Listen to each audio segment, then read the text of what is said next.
IAS point के YouTube channel में। हमारा नाम सोनाली है। देखिए, यूपीएससी की परीक्षाओं में अक्सर वर्ड संबंधी प्रश्न पूछे जाते हैं, आप सभी चीज़ जानते हैं। हमारा जो सेक्शन रहता है वो आपका इंपॉर्टेंट प्रश्न का रहता है, जिसमें हम डेली 10 क्वेश्चंस कवर करते हैं, वो भी डिटेल के साथ। चलिए देखते हैं हमारे आज के जो भी इंपॉर्टेंट प्रश्न बन सकते हैं। इससे पहले हम आपको बता दें कि यूपीएसआई महासंग्राम 2021 नोट्स यूपीएसआई के सिलेबस पर आधारित है। यह नोट्स आपको मात्र 149 रुपये में दिया जा रहा है। सिलेबस में जितने टॉपिक है सभी कवर किए गए हैं। लगभग 250 पीडीएफ का संग्रह टॉपिक टू टॉपिक है, जैसे सामान्य हिंदी, मूल विधि, सामान्य अध्ययन यानी कि संपूर्ण जीएस, उत्तर प्रदेश विशेष, गणित और तर्क प्रशिक्षण, कंप्यूटर जैसे प्रमुख जो संस्थान हैं, जैसे कई जो महत्वपूर्ण टॉपिक है कवर किए गए हैं। अगर आप चाहते हैं कि आप यूपीएसआई निकालना चाहते हैं तो तुरंत हमारे इस व्हाट्सएप पर मैसेज करें। अगर और ज़्यादा जानकारी आप प्राप्त करना चाहते हैं तो इस नंबर पर आप कॉल करके डिटेल भी पूछ सकते हैं। चलिए शुरुआत करते हैं हमारे पहले प्रश्न की ओर। प्रश्न नंबर पहला है, भारत में उच्चतम क्षमता का परमाणु ऊर्जा संयंत्र कौन सा है? ऑप्शन है आपके पास तारापुर, कुडनकुलम, काकरापार या केगा। आपको बता दें कि इसका जो सही जवाब है वो आपका ऑप्शन नंबर बी है, यानी कि कुडनकुलम। कुडनकुलम क्या है? भारत में तमिलनाडु में कुडनकुलम परमाणु ऊर्जा संयंत्र, जो कि 2000 मेगावाट की स्थापित क्षमता वाला सबसे अधिक क्षमता वाला क्या है? परमाणु संयंत्र। कहाँ पर है? आपको याद रखना है कि भारत के तमिलनाडु में। कौन सा है? तो कुडनकुलम परमाणु ऊर्जा संयंत्र। इसका मेगावाट कितना है? तो 2000 मेगावाट है। इसके साथ साथ यह क्या है? तो यह सबसे अधिक क्षमता वाला परमाणु संयंत्र है।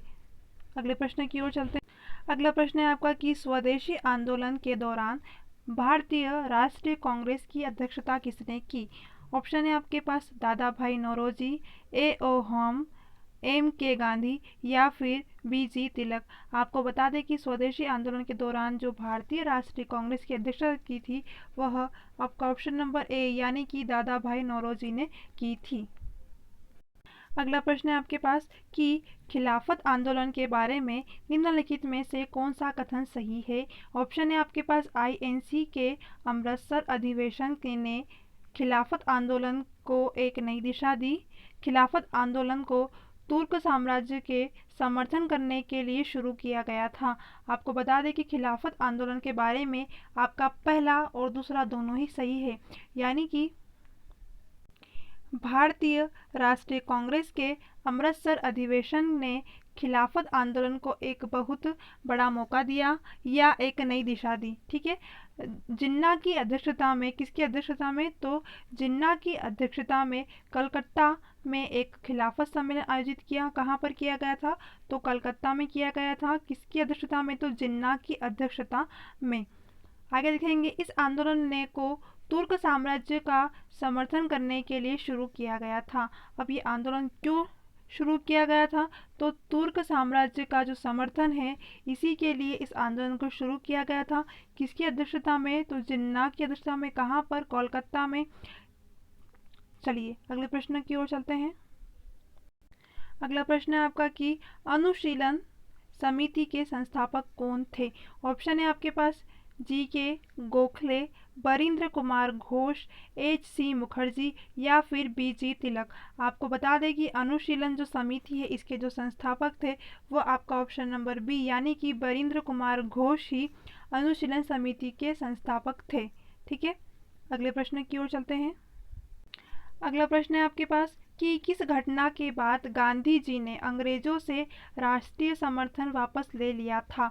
आपका ऑप्शन है जलियांवाला बाग हत्याकांड, ब्लैक फ्राइडे, चोरी चौरा की घटना या फिर इसमें से कोई नहीं। आपको बता दें कि जो गांधी जी है इन्होंने अंग्रेजों के राष्ट्रीय समर्थन को वापस जलियांवाला बाग जो हत्याकांड हुआ था उसके बाद ही लिया था। जलियांवाला बाग हत्याकांड के बाद महात्मा गांधी ने ब्रिटिश सरकार को दिए गए जो सभी समर्थन थे वह वापस ले लिए थे। अगला प्रश्न है आपके पास कि जलियांवाला बाग हत्याकांड कब हुई थी? आई होप ये इसका उत्तर तो आप सभी को पता ही होगा। ऑप्शन देखेंगे हम 14 अप्रैल 1910, 13 अप्रैल 1919, 12 अप्रैल 1919 या फिर 12 अप्रैल 1920? आपको बता दें कि जो जलियांवाला बाग हत्याकांड है यह 13 अप्रैल 1919 को हुआ था। जलियांवाला बाग हत्याकांड, जिसे अमृतसर नरसंहार के रूप में भी जाना जाता है, अक्सर जलियांवाला बाग ना लिख के ऐसा भी कहा जाता है कि अमृतसर नरसंहार। ठीक है, इसकी डेट भी पूछे तो आपको याद रखना है कि जो जलियांवाला बाग हत्याकांड है और अमृतसर नरसंहार है, यह दोनों ही एक ही है, जिनकी शुरुआत मतलब कब हुआ था, तो 13 अप्रैल 1919 को हुआ था। कहाँ पर हुआ था, तो आपको याद रखना है अमृतसर में। किसके, जनरल डायर की अध्यक्षता में हुआ था, आप सभी जानते हैं। आप सभी को यह भी पता होगा कि आज भी अमृतसर में जो जलियांवाला बाग है उसमें उसी तरह के से जिस तरीके से वो अटैक हुआ था उस तरीका ही सब कुछ है, ताकि इतिहास में इस चीज़ को नहीं भूल नहीं पाए, इसलिए वो चीज़ उन्होंने वैसी की वैसी ही व्यवस्थित रखी हुई है, किस तरीके से घटनाएं घटी थी। अगर आप वहाँ पे जाओगे, आप में से किसी ने देखा होगा, तो आपको बिल्कुल ऐसा लगेगा कि हाँ, ये जो घटना है ये अभी ही घटी है। चलिए, तो आपको डेट याद रखनी है, 13 अप्रैल 1919। अगला प्रश्न है आपके पास कि भारत छोड़ो आंदोलन किस वर्ष शुरू किया गया था? ऑप्शन है आपके पास 1941, 1942, 1946 या फिर 1945। आपको बता दें कि जो भारत छोड़ो आंदोलन है इसकी शुरुआत हुई थी आपका ऑप्शन नंबर बी, यानी कि 1942 में। इसके साथ साथ आपको यह भी याद रखना है कि यह महात्मा गांधी द्वारा हुई थी। ठीक है, महात्मा गांधी की अध्यक्षता में 1942 में भारत छोड़ो आंदोलन की शुरुआत हुई थी। चलिए अगले प्रश्न की ओर चलते हैं। अगला प्रश्न है आपके पास कि निम्नलिखित में से कौन सा एक पशु कोशिका का हिस्सा नहीं है? कोशिका द्रव्य, प्लास्टिड, नाभिक या फिर माइटोकॉन्ड्रिया।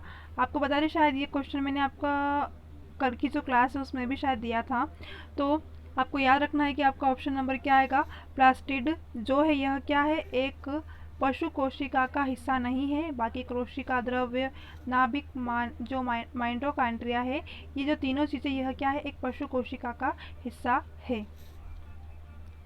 देख लेंगे थोड़ा डिटेल में। पशु कोशिकाओं में प्लास्टिड नहीं होते क्योंकि वे प्रकाश संश्लेषण में सहायक होते हैं, मतलब कि खुद का ही प्रकाश संश्लेषण करते हैं, इसलिए उसमें प्लास्टिड नहीं होते हैं। बाकी नाभिक भी होगा, माइटोकॉन्ड्रिया भी, कोशिकाएं, सारी चीज़ें होगी। ठीक है, चलिए अगले प्रश्न की ओर चलते हैं।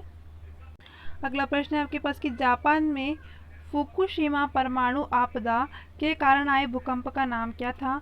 ग्रेट टोफुकु अर्थक्वेक, होन्शु अर्थक्वेक या अनिमाई अर्थक्वेक या फिर इसमें से कोई नहीं। आपको बता दें कि जापान में जो फुकुशिमा परमाणु आपदा के कारण जो आया भूकंप है उसका नाम था ग्रेट तोहोकू अर्थक्वेक।